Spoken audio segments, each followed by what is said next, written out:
São Miguel Arcanjo, defendei-nos no combate. Sede nosso refúgio contra as maldades e as ciladas do demônio. Ordene-lhe Deus, o instantemente o pedimos, e vós, príncipe da milícia celeste, pela virtude divina, precipitai no inferno a Satanás e a todos os espíritos malignos que andam pelo mundo para perderem as almas. Amém.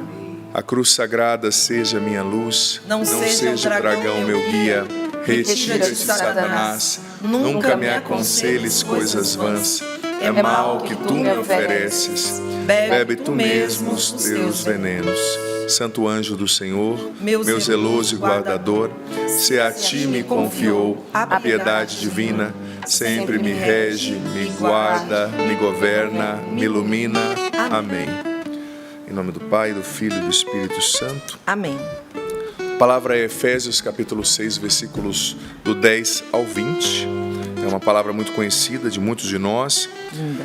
É uma palavra que nós costumamos chamar de armadura do cristão, né? Algumas traduções trazem o título como a batalha espiritual. Nós que somos mais antigos, talvez participamos de grupos na renovação carismática, temos essa origem, costumávamos fazer essa oração muito, não é? Nos momentos de intercessão. Enfim, fortalecei-vos no Senhor, no poder de sua força, para que possais resistir às ciladas do diabo. Olha só, São Paulo já está deixando bem claro que haverão ciladas do diabo, né? Não é uma hipótese, não é uma dedução hipotética, não, uma realidade. Versículo 12. Pois a nossa luta não é contra o sangue e a carne, em outras traduções, contra homens de carne e sangue, mas contra os principados, as potestades, os dominadores desse mundo tenebroso, os espíritos malignos espalhados pelo espaço. Aqui ele está falando dos demônios, não está falando de espíritos de gente que morreu, porque morrer uma vez só, já vai para o céu, para o inferno, para o purgatório, não tem reencarnação, né? Biblicamente falando, nós somos cristãos, né? Não existe isso. Ele está falando do demônio, da ação dos espíritos malignos que andam pelos ares. Continua o versículo 13. Por isso, protegei-vos com a armadura de Deus. Gostei muito desse verbo que a tradução da CNBB escolheu. Protegei-vos. O que é proteger-se? É buscar abrigo, é buscar se esconder das possíveis ameaças, dos possíveis tiros, né, no meio de um campo de batalha.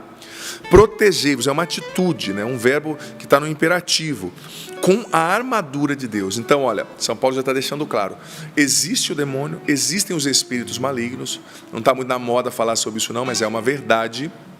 Existem as ciladas do mal, mas existe uma armadura de Deus, com a qual a gente pode e deve se proteger. Protegei-vos com a armadura de Deus, a fim de que possais resistir no dia mau. Olha, essa palavra dia mau, gente, a gente guarda isso no coração, porque existe o dia mau, a Bíblia fala muito disso. O dia mau, o dia da tentação, o dia da vulnerabilidade, um dia no qual o inferno se levanta com fúria, né? E assim, empregando todos os meios, continueis firmes.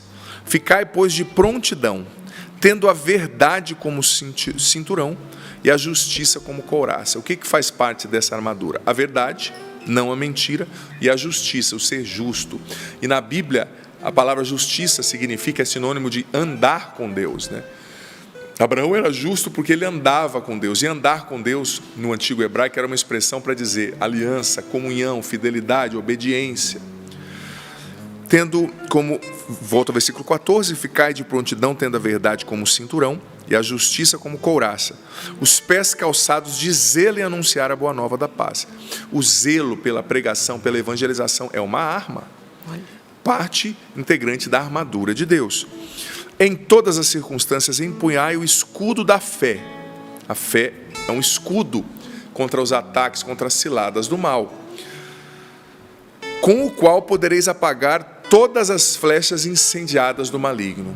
A Bíblia está deixando claro, vão haver flechas incendiadas.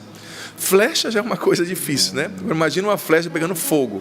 Isso é para dizer para nós que, de fato, o combate espiritual é real, sabe? Enfim, versículo 17, ponde o capacete da salvação e a espada do Espírito, que é a palavra de Deus. O escudo é a fé e a espada com a qual você ataca. O escudo você se defende das tentações, é a fé. E a espada com a qual você ataca, naquela época, lembremos que não tinha pólvora ainda, não tinha sido inventada a pólvora, né? Então não tinha arma de fogo, a espada era o grande recurso bélico para as guerras. A espada, que é a palavra de Deus, com toda sorte de preces e súplicas, orai constantemente no Espírito, prestai vigilante atenção. Guarda essa palavra. Isso aqui, gente, dá para eu pregar no Sorrindo para a Vida por 10 programas, só essa citação. Eu vou resumir, vou ser bem objetivo. Mas olha, prestai vigilante atenção. Vigilante atenção. Essa palavra vigilância, só no Antigo Testamento, no Novo Testamento, ela aparece 43 vezes, que era o vocábulo grego teresis. Vigilância significa você ter toda a sua atenção, todos os seus sentidos voltados constantemente para evitar um mal iminente. Eu estou sempre ali, alerta para evitar aquele mal. Prestai, repito aqui, vigilante atenção nesse ponto, intercedendo por todos os santos. Eu vou parar no 18, porque no final Paulo conclui dizendo, rezem por mim, para que eu também seja fiel, etc. né? Mas olha, eu não vou discorrer sobre cada ponto dessa palavra de maneira assim, específica, porque isso levaria muito tempo. O meu propósito hoje é introduzir você na realidade da batalha espiritual, e depois cada um vai também entendendo, né, como essa batalha se manifesta. Sabe por quê? Porque eu dizia isso no acampamento Sorrindo para a Vida nesse final de semana, quando eu pregava, e repito, que quando o padre está pregando aqui, eu estou pregando sobre algo, mas o Espírito Santo já está falando outra coisa no seu coração. Talvez eu estou pregando sobre o pecado e o Espírito Santo, a partir dessa reflexão, está falando sobre o amor de Deus para você. Então esteja atento, porque o próprio Espírito de Deus vai te convencer e te mostrar em que ângulo da sua vida, em que realidade da sua vida essa batalha está mais acirrada. Porque existe uma batalha espiritual acontecendo agora, filho, filha. Existe uma batalha espiritual acirrada. Talvez ela está atingindo muito a sua mente. Talvez ela está atingindo muito as suas emoções. A mente é um grande lugar no qual Deus e o diabo guerreiam, dizia Dostoiévski, né? Talvez a batalha está na sua família, contra um membro da sua casa que é mais vulnerável, porque sempre tem alguém na nossa família que é mais vulnerável, espiritualmente, emocionalmente, isso é natural. Só que o inimigo, ele é sórdido, né? Ele vai pegar justamente, ele vai prestar atenção nesse ponto frágil para ali investir. Então, São Paulo está dando a receita. Como eu disse, eu não vou aprofundar todas as realidades, mas ele diz, existe ciladas do diabo, existem espíritos malignos nos atacando, buscando o nosso mal. Existe essa realidade, só que existe uma armadura de Deus e a gente tem que se proteger. Protegei-vos. É uma atitude ativa. Eu preciso usar a indumentária dessa armadura, porque a armadura está à disposição, mas ela não vai entrar, né? Usando a metáfora do guerreiro ali medieval da época de Jesus, né? A armadura não entra no corpo do guerreiro sozinha, né? É preciso que o guerreiro coloque as partes da armadura, couraça, que era um cinturão assim meio de couro que protegia se viesse uma flecha aqui nessa região do abdômen, né? Que poderia causar uma infecção e matar o soldado. Tem o escudo, tem a espada, tem o capacete. Era o soldado que tinha que ir e colocar por si só essa armadura, né? Então São Paulo está dizendo, olha só, protegei-vos, prontidão com a verdade. A verdade é uma arma para vencer a ação do inimigo na nossa vida. Não se acostume com a mentira, não viva na mentira, confesse-se quando você mentir. Não existe mentira pior ou menor, mentira é mentira. Eu fiz um programa Sorrindo para Ser Feliz esses dias inteiramente sobre isso, uma reflexão dos 20 minutos bem fundamentada no catecismo, na tradição da igreja, nos textos dos padres da igreja, né, dos doutores da igreja. Então depois você ouve lá fundamentando por que a mentira é sempre imoral, né? Não vou falar sobre isso que é muito tempo, mas lute com a verdade, use a verdade como a sua arma, né? É um cinturão, né, que protege. Use a justiça. Seja justo, ande com Deus e seja justo também nos seus negócios. Tem gente que até fala, eu sou uma pessoa de fé, mas me perdoe, está agindo na pilantragem, pega dinheiro dos outros, age com má fé, empresta cobrando juros altíssimos, injustos. Isso é pecado contra a justiça, não é? Então seja justo, se você pegou emprestado, pague. Se você não pode pagar, seja honesto, honesta, homem, mulher de verdade, chegue na pessoa e diga assim, olha, eu não posso pagar agora, mas eu vou me esforçar e vou pagar, nem que seja parcelado. converse, diga, seja justo, pague para o funcionário o que ele merece, seja justo com as pessoas que te pedem, para as pessoas que te ajudaram, justo sendo grato, também devolvendo esse benefício que você recebeu. Depois a palavra continua. O anúncio, o zelo de anunciar, a evangelização, gente, é uma arma. Porque quanto mais você dá a Deus, mais você tem Deus. A fé que é um escudo contra as tentações da mente, contra as tentações das emoções. Depois, a espada do Espírito, que é a palavra de Deus. E depois prestar vigilante atenção, né? Ter atenta vigilância ou vigilante atenção. Por quê? Porque a batalha está acontecendo. Eu vou dizer para você, esse tempo de Quaresma de São Miguel, eu tenho feito, eu estou vivendo experiências assim que eu nunca tinha vivido, vou ser sincero, porque uma coisa é você pensar, teorizar, outra coisa é você fazer, né? Eu conduzir, Paula, a Quaresma da igreja, né? Ajudando também a Canção Nova de Queluz, você lembra que eu pedi ajuda aqui, vocês divulgaram muito, e eu falei, uma atitude linda, vou rezar com o povo, eu vou divulgar também, vou ajudar os irmãos lá do noviciado, da Canção Nova, lindo, vou fazer, né? 40 noites, não é fácil, né? Com a vida de padre que a gente tem, mas eu falei, vou fazer. E Paula, eu fiz, foi a coisa mais linda, mas eu não me atentei. Nas 2 últimas semanas da live da Quaresma, gente, começaram a acontecer coisas que se eu falar para você, você vai falar, padre, você está exagerando. Eu não vou nem contar para não assustar e não fazer o negócio ser muito grande. Mas assim, foi tantas tentações, tantas coisas assim muito pontuais. E na Quaresma de São Miguel, estou fazendo também, Quaresma de São Miguel parece que é ainda mais intenso, né? Porque São Miguel recebeu de Deus a autoridade para, de fato, expulsar os espíritos malignos e vencer o inferno, né? Então, agora, nós estamos, acho que na 4ª semana da Quaresma, se eu não me engano. Nossa, esse final de semana aconteceram coisas, mas como eu vivi a primeira Quaresma da igreja, fazendo as lives diante do Santíssimo toda noite, agora eu já estou mais treinado, entendeu? Começou a acontecer, eu já comecei a perceber, opa, tem alguma coisa diferente. Sabe, eu vou dar exemplos depois concretos, à medida que o padre for refletindo. Mas nem tudo é espiritual, gente, mas o espiritual está em tudo. A gente tem que ter discernimento, fazer uma análise. Quem me segue, quem lê o que eu escrevo, sabe que eu não sou uma pessoa aleluiada no sentido assim de que é tudo, que eu só vivo com uma percepção espiritual. Eu tenho muito pé no chão. Sim. Mas quanto mais tempo como padre eu passo, sabe, eu já fiz 13 anos como padre, sou um menino, mas assim, já vivi algumas coisas, né? Mas eu vou me convencendo de que o espiritual é muito real. E ele está em tudo, ele perpassa tudo. Então, eu comecei a viver batalhas, eu falei, gente do céu, eu preciso ter um olhar espiritual, porque eu seria irresponsável, como pessoalmente, né, com a minha alma e com o povo que eu lido, que eu conduzo, se eu visse somente as coisas numa dimensão humana, sabe, e materializasse somente tudo. Existe uma batalha espiritual acontecendo, e o padre acabou de ler da Bíblia, não é da minha cabeça, você viu. Existem ciladas, existem espíritos malignos espalhados pelos ares. Ai, padre, agora não é para você ficar com medo, criatura, é para você aprender em Deus como lutar. Porque primeiro o princípio espiritual, o inimigo, quando ele sabe que ele já foi derrotado, porque do meio de uma Quaresma de São Miguel para lá, como é que eu estou fazendo todas as noites, como que a Paula está fazendo, você está fazendo, né, Paula, de madrugada? Faço, comprei. A Paula e o Felipe são da madrugada, né? Felipe mais que você, né? Felipe é nos Récide e eu no Frei Jô. Que legal, vai dividindo, isso mesmo. Enfim, você que está fazendo, do meio para lá, gente, muitas graças, olha, eu falo para o povo que está rezando comigo às 9 da noite, vão começar a acontecer graças a partir de agora. E quem já fez uma Quaresma inteira, conduzindo ou rezando, sabe, do meio para lá vem as batalhas, mas começam a acontecer as graças. As coisas que você estava pedindo já começam a ser derramadas, liberadas por Deus. Mas o inimigo, ele tem uma tática muito covarde, sabe? Quando ele vê que ele está perdendo, que ele já perdeu, ele começa a dar um show e quer te convencer de que ele não perdeu. E quer te convencer que você é o perdedor, mas o perdedor é ele. Mas ele começa, sabe? E olha, e a gente tem que ter consciência que a gente está no meio desse chumbo cruzado, porque não é o fato de você desconhecer a batalha que vai torná-la menos implacável. Eu não sei que está tendo uma guerra, então eu saio no meio do tiroteio dando uma voltinha, né? Exibindo meu novo look. Vai levar um tiro na cabeça. A guerra está acontecendo. E o inimigo, gente, ele usa pessoas para nos atingir, muitas vezes. E as pessoas que são inocentes, úteis na mão dele. Não estou falando nem de possessão, tá? Estou falando de pessoas que, por uma ferida, por um pecado não trabalhado, por uma ferida emocional, se deixam usar, são inocentes, úteis, como dizia o padre Jonas, na mão dele.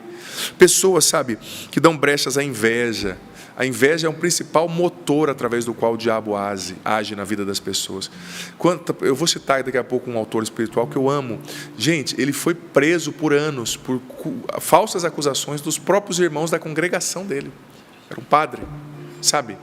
Pessoas que dão brechas à inveja, Talvez por inveja você está sendo perseguida. Pessoas que odeiam o bem.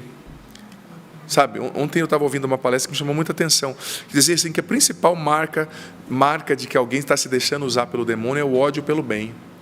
Você está fazendo bem, você está evangelizando, você está levando milhares de pessoas para Deus e a pessoa te persegue, a pessoa te odeia. Isso é a marca que ela está sendo usada pelo demônio. Os santos, as pessoas odiavam os santos, porque talvez aquele padre santo levava milhares de pessoas a rezar e o outro padre que não conseguia, começava a perseguir. Então, o demônio usa dessas pessoas invejosas, que não trabalharam por isso. Cuidado com a inveja quando ela nasce no seu coração.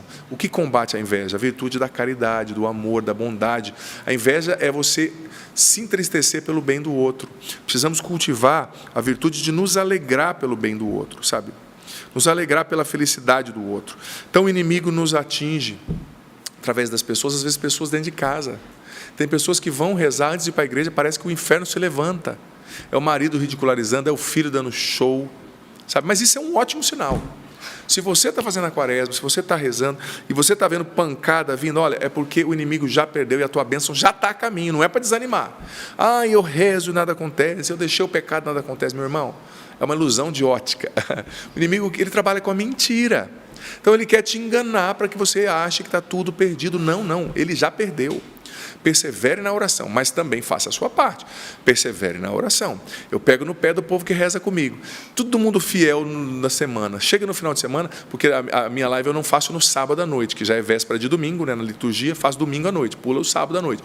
Aí no domingo à noite falta assim 5.000 pessoas. Eu falo, mas vocês não precisam rezar então no domingo? Né? É um propósito, tem que ter fidelidade. São 40 dias. Mas sabe o que é? Não sei, não. É você e Deus, você resolve. Né? É verdade, você programa, gente, depois vai passar, depois você vai ter o ano inteiro. Então, seja fiel. Mas se você está rezando, se você está buscando e está vindo pancada, se alegre, isso é ótimo sinal. Isso é muito bom, porque São Paulo está descrevendo isso aqui. E olha, quando as pessoas que odeiam o bem, que são invejosas, começarem a te perseguir, sabe? Não desanime. Não desanime, tenha misericórdia dessas pessoas, reze por elas e sofra tudo com mansidão, sofra tudo com paciência, sabe? E sofra tudo usando essas armas de que Paulo falou aqui. Olha só, vou repetir, né? Eu vou ter que mudar um pouco o rumo da pregação de hoje por causa das inspirações que estão me vindo aqui na hora, mas amanhã eu concluo. Olha só, São Paulo está dizendo, mais uma vez, use a verdade. Combata a calúnia e a mentira com a verdade. E uma verdade também silenciosa, né? Você sabe que a verdade já falou? Não tente se justificar, né? Deixa Deus te justificar. Sim. E que pena dessas pessoas, que compaixão que a gente tem que ter dessas pessoas, porque se elas estão sendo usadas pelo demônio advertidamente, ou seja, conscientemente, e não se converterem, elas vão perder a salvação.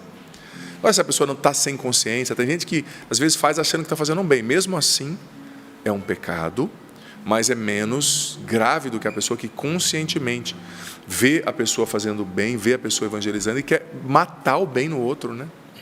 Eu dizia isso na missa que eu presidi ontem à tarde aqui, não sei se você assistiu pela Canção Nova, Missa das Famílias, que Jesus estava, o evangelho de ontem ele é categórico, né? Jesus curou aquele homem na sinagoga, tudo bem, era um sábado, gente, mas o homem, ele era atrofiado numa sociedade que não tinha seguro para as pessoas inválidas, né, digamos esse termo, que tinham alguma dificuldade ali motora.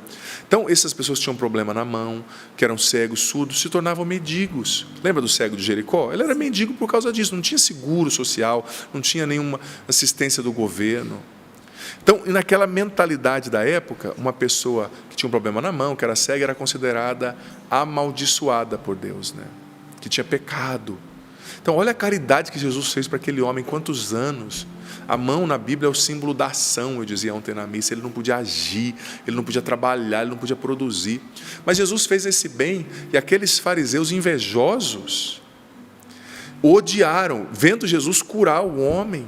Falaram, o evangelho terminou assim, e os fariseus começaram a conversar, combinar o que eles podiam fazer contra Jesus, para matarem Jesus. Por quê? Porque Jesus fez o bem, porque Jesus curou um homem sofrido, gente, uma história terrível. Então, esse ódio do bem é a principal característica, né, que a pessoa está se deixando usar pelo mal.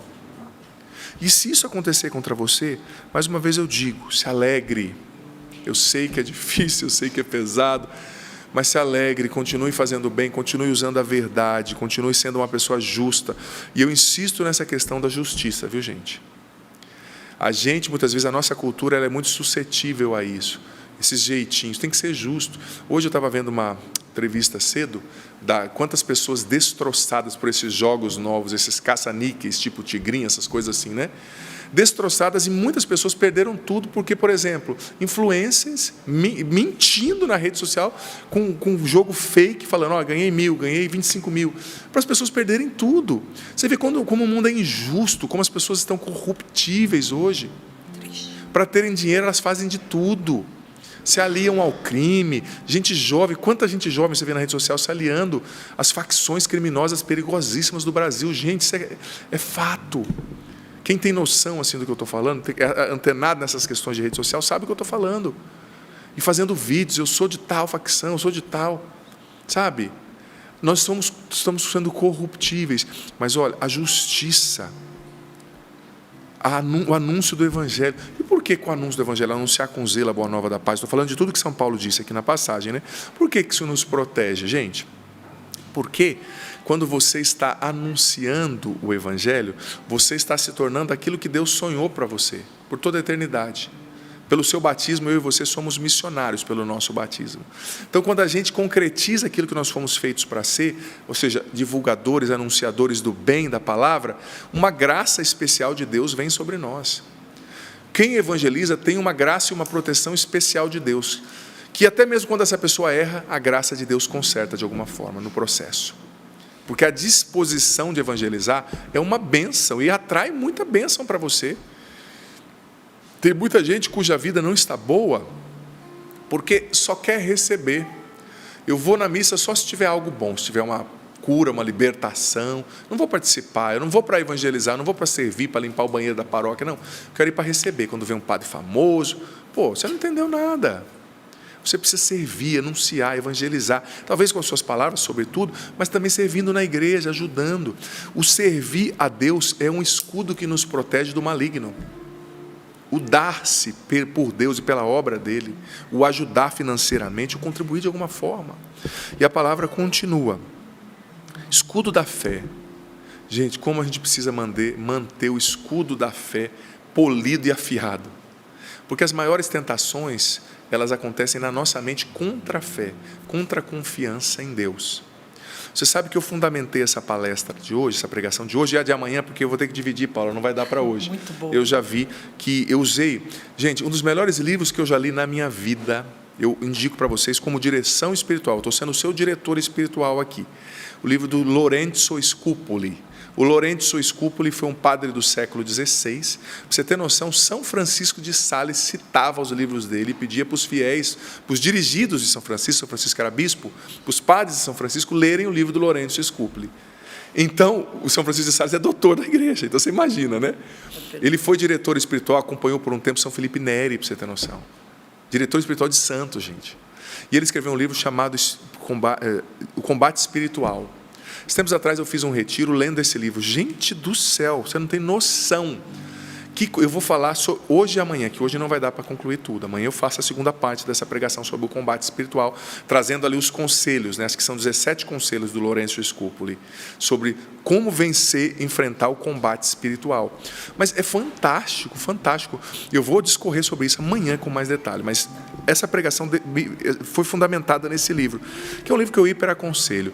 Olha, você que às vezes não consegue ter um diretor espiritual, um bom livro de um bom mestre espiritual, claro, é bom ter um padre, mas às vezes não dá, às vezes no lugar não tem padre disponível, ou você mora num lugar que não é acessível.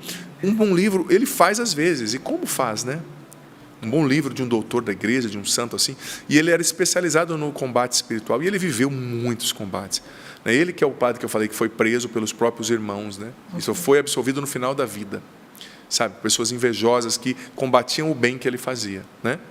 Mas olha, a palavra continua. A fé é um escudo. Por quê? Porque o Lorenzo Scupoli dizia que os combates vêm na nossa mente, justamente abalando a nossa confiança em Deus. As setas inflamadas, ela vem no seu cérebro, na sua mente, convencendo você de que Deus não é bom, convencendo você de que a providência de Deus não te alcança, convencendo você de que você está só. É mentira. Você tem que usar o escudo da fé. É mentira. Depois o capacete da salvação, a espada do Espírito, que é a palavra de Deus. Gente, a espada, como eu disse, é a realidade com a qual a gente ataca. Sem conhecimento da Bíblia, você não ataca, você só leva pancada, você só leva tiro. Exemplo básico, entenda a metáfora. Você está numa guerra, está aqui a sua trincheira à esquerda e você atrás ali da trincheira, daqueles sacos ali de areia, o inimigo atrás da trincheira dele, e o inimigo levanta e está atirando, e você só escondido. Mas se no momento você levanta e dá um tiro, opa, o inimigo já abaixa, fala, cara, eu posso ser ferido, não sou besta, então eu vou ficar escondidinho, ou vou abaixar um pouco, deixar ele atirar. Quando acabar, ele for recarregar o rifle dele, a munição dele, aí eu levanto e atiro. Agora, se você só leva tiro, não representa nenhum ataque, nenhuma, ameaça ao inimigo, ele vai atirando, e ele vai avançar até chegar onde você está e dar um tiro na sua cabeça. Desculpa usar a metáfora da guerra, né? Mas é aqui que São Paulo está dizendo da guerra espiritual. Então, a espada do Espírito é a espada. O nome já diz, né? A palavra, desculpa. Espada era um instrumento de ataque da época. Não tinha revólver, não tinha canhão de guerra, não tinha tanque de guerra na época. Então, São Paulo está dizendo, você tem que atacar também. E você só ataca com conhecimento sólido, vívido da palavra de Deus. Sim. Uma experiência diária com a palavra de Deus. Sabe? A palavra de Deus e você precisam ser uma só carne. Você viu quando o homem e a mulher casam, que o padre diz, a partir de hoje vocês são uma só carne, uma coisa só. É uma alma habitando, a mesma alma habitando em dois corpos diferentes, né? Como diz Aristóteles, falando sobre amizade. Também, você e a palavra precisam ser uma coisa só. A palavra precisa entrar em você e você precisa entrar na palavra. Sabe? É uma espada, gente. Você ataca. Depois São Paulo fala, vigilante, atenção. Esteja atento. Se cochilar, o cachimbo cai. A batalha está acontecendo. E olha, para concluir, existem alguns sinais de que a gente está sofrendo um ataque espiritual. Amanhã eu vou falar sobre como lutar contra o ataque espiritual, mas hoje eu já digo. Existem alguns sinais de que a gente está sofrendo algum ataque espiritual. Por exemplo, a gente tem que estar com o ouvido, a audição e a visão espiritual aguçada, porque senão a gente começa a brigar com os inimigos errados. Vou dar um exemplo básico. Eu faço um mestrado que é bem exigente, está numa fase bem exigente, e eu tinha o único tempo da minha semana no domingo após o almoço, que era um tempo relativamente de descanso, mas eu tinha que fazer dois papers, 2 trabalhos que eu tinha que entregar. Gente, e eu acessei o computador e eu fui colocar a senha. Aí o computador disse, a senha não está funcionando. Aí eu fui trocar a senha. E eu troquei, sinceramente, eu fiquei 2h30 trocando senha e colocando, e nenhuma aceitava, e eu seguia todos os requisitos que estavam escritos lá. Tem que ter um número, tem que ter um sinal, tem que ter uma letra maiúscula, tem que ter uma letra minúscula. Eu confesso que eu demorei para me atinar, fiquei com bastante raiva, né? Mas padre, quando está com raiva, fala, glória a Deus, não fala outra coisa que você pensou aí, não. Mas um glória a Deus assim, sabe? Aí depois, no final, eu percebi, não tinha nada para dar errado. Eu uso esse sistema, né? O Canvas, faz 3 anos e meio. Usa aqui, já usei em outros países, nunca deu problema. E deu errado. Aí umas outras coisas referentes ao que eu tinha que fazer, tudo deu errado. Uma coisa que eu postei não entrou errado. Sabe, um monte de coisa? E eu fui perdendo a paz, sabe? Fiquei agitado. Chegou um momento que eu entendi. Eu estava sob um ataque ali espiritual. Não tinha explicação, sabe? Não foi uma displicência minha, o padre é preguiçoso, não atualizou uma senha, não fez. Não foi uma displicência, estava tudo ok. E tudo aquilo para perder a minha paz. Eu demorei para entender, sabe? Precisava estar nessa atenção vigilante. Mas Deus é misericordioso e a gente, às vezes, está envolvido com tanta coisa. Mas a hora que eu percebi, eu já falei, aqui não. Comecei a rezar, comecei a me acalmar, porque isso mesmo, eu não sei você, mas quando as coisas que você tem que fazer, tem aquele deadline apertado, né? Aquele tempo que você tem que entregar aquilo lá, dá uma raiva na gente, né? Mas eu fui acalmando o meu coração, fui respirando, falando, olha, calma, não resolveu hoje, vai resolver amanhã.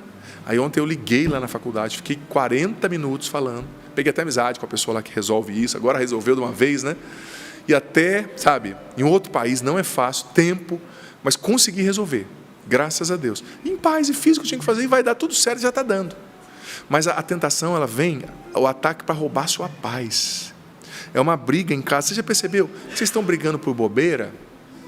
Você vai morder essa isca do inimigo até quando? Retrai, tira o seu time de campo. Para de ficar brigando com seu marido, com sua esposa, com seu filho assim. Baixa as armas. Baixa a bola, calma essa adrenalina.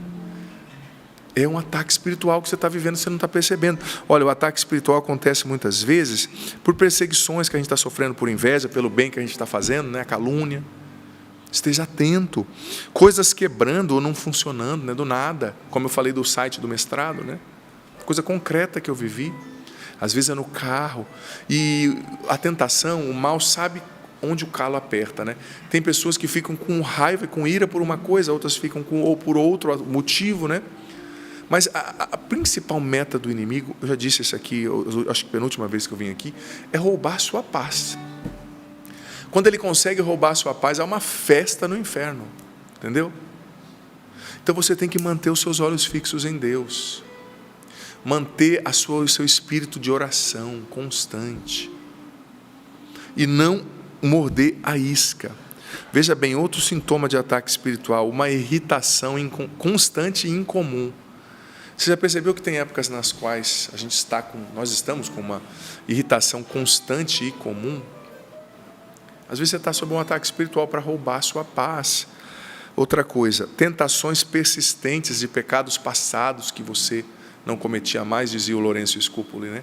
São sinais de ataque espiritual. Ocasiões incomuns de cometer graves pecados. Sabe, é como se o inimigo facilitasse certas coisas para você, aguçasse a sua concupiscência. Levanta as guardas, meu irmão. Levanta as guardas.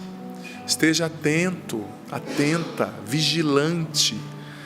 Outro sinal de ataque espiritual, acidentes, né, que acontecem repentinamente. Olha, esse tempo que está acontecendo a quaresma de São Miguel, eu fui para o Rosário da Vitória em São Paulo sábado, né, lá no Santuário Mãe de Deus do Padre Marcelo, e eu fui dirigindo mais atento. Sabe quando você está atento mesmo? Eu fui dirigindo, e do nada eu estava na pista, um carro veio para cima de mim, mas veio para cima de mim assim mesmo, que eu achei até que era alguma pessoa, sei lá, que queria me atingir. Depois eu passei perto do menino, ele foi para cima de outra pessoa, era um menino novinho, meio olhando assim para baixo, falei, está no celular, está no celular. Mas Deus nos protege e o inimigo usa dessas coisas. Lá na frente, uma outra moto veio para cima de mim. Eu já, fiquei hiper atento. Fui rezando o meu rosário, sozinho no carro. Tinha o rosário lá, falei, não, vou rezar outro. Vai rezar outro. Porque a chapa está fervendo, né? Você tem que ter atenção. Não adianta, o inimigo está dando tiro espiritual em você, você vai dar tiro de borracha nele, meu amigo. Eu vou falar amanhã. Não lute com o inimigo no território dele, lute no território de Deus. Amanhã eu vou continuar, vou falar sobre isso. Sabe? Então, outro sintoma de ataque espiritual, falsas enfermidades, ataques físicos, né? Você quer essa dor persistente que não tem porquê, não tem explicação. Peça para alguém rezar por você. Vai lá na paróquia, desculpa, padres, dar trabalho para os senhores, mas eu também estou nesse pacote. Peça para o padre te dar uma bênção. Peça para o padre abençoar a sua casa, jogar água benta. Peça para o padre abençoar a água, jogue na sua casa. Esses pequenos gestos, gente, água benta na cama do filho, a cruz que você coloca debaixo do travesseiro do filho, o altarzinho na sua casa, a cruz de São Bento na porta da casa, a imagem de São Miguel, a imagem de Nossa Senhora, são armas espirituais, porque o mal também usa símbolos, usa imagens. Quando você vê o ocultismo, os amuletos, as coisas contaminadas, aí nós também precisamos usar imagens, símbolos sacramentais. A cruz, né, a medalha das duas cruzes, que a gente sempre fala aqui, tantas outras coisas, né, o terço. Então, atento, tem muito ataque físico, peça uma oração, peça uma bênção, sabe? Outro sinal de ataque espiritual, os pensamentos confusos, os pensamentos de medo persistentes, né? Uma bagunça na sua cabeça, sabe? Combata com as armas espirituais. Quando o ataque é espiritual, você pode tomar remédio, você pode ir no psiquiatra, você pode conversar com Papa, você tem que rezar, não adianta. O ataque espiritual se vence no mundo espiritual. A batalha espiritual se combate na dimensão espiritual. Enfim, é isso. Tem bastante coisa que eu vou falar, sobretudo do livro Combate Espiritual do Lourenço Scupoli, mas amanhã o padre continua esse mesmo tema, já é uma motivação para você acompanhar amanhã e não perder, né? Que vai ser a continuação desse assunto, que eu acho que é muito pertinente. A gente precisa falar, talvez você já viu essa passagem sobre outras perspectivas, né? Mas a gente precisa falar muito sobre isso. Eu peço a Ti, Espírito Santo, vem sobre nós, liberta-nos da cegueira, da surdez espiritual, Espírito Santo. Dá-nos visão, dá-nos audição espirituais. Nos revela em que ponto do combate nós estamos. Fala conosco, fala com cada um, Espírito Santo. Desperta o teu povo, Espírito Santo. Desperta o teu povo que tem sido alvo dos ataques do mal sem perceber, que tem sido alvos dos ataques do inimigo sem perceber. Estão sendo muitas vezes até inocentes, úteis, usados pelo mal para atingir as outras pessoas, sabe? E muitas vezes também pessoas que estão sendo atingidas, Espírito Santo. Vem com poder nessas pessoas que estão sendo atingidas na mente, no corpo físico. Liberta, Espírito Santo, em nome de Jesus, agora das falsas enfermidades. Liberta, Espírito Santo, da dor de cabeça persistente. Liberta, Espírito Santo, dos pensamentos de uma tentação persistente que remete a pessoa aos pecados passados, a possibilidade de pecar, as portas para o pecado se abrindo. Vem fortalecer, Espírito Santo. Fortalece em nós o amor pela verdade, o amor pela justiça, o amor pela evangelização, o amor, Espírito Santo, pela fé. Fortalece em nós a fé. Dá-nos amor e sede pela palavra, que é a espada do Espírito. Vem, Espírito Santo de Deus, nos dá consciência espiritual dos combates que nós já estamos vivendo, talvez no casamento, talvez na saúde, talvez na família, talvez na vida financeira, talvez nas coisas, nos objetos, nas coisas quebrando. Vem, Espírito Santo, abre os nossos olhos espirituais, fala conosco nessa manhã, que ninguém saia desse momento sem ouvir a tua voz, Espírito Santo. Fala com cada um, nos revela em que ponto do combate espiritual nós estamos. Ó doce Espírito de Deus, e nos dê as armas, nos dê a graça de tomar posse dessas armas, aliás, que o Senhor já nos revelou na palavra de Deus, na carta aos Efésios.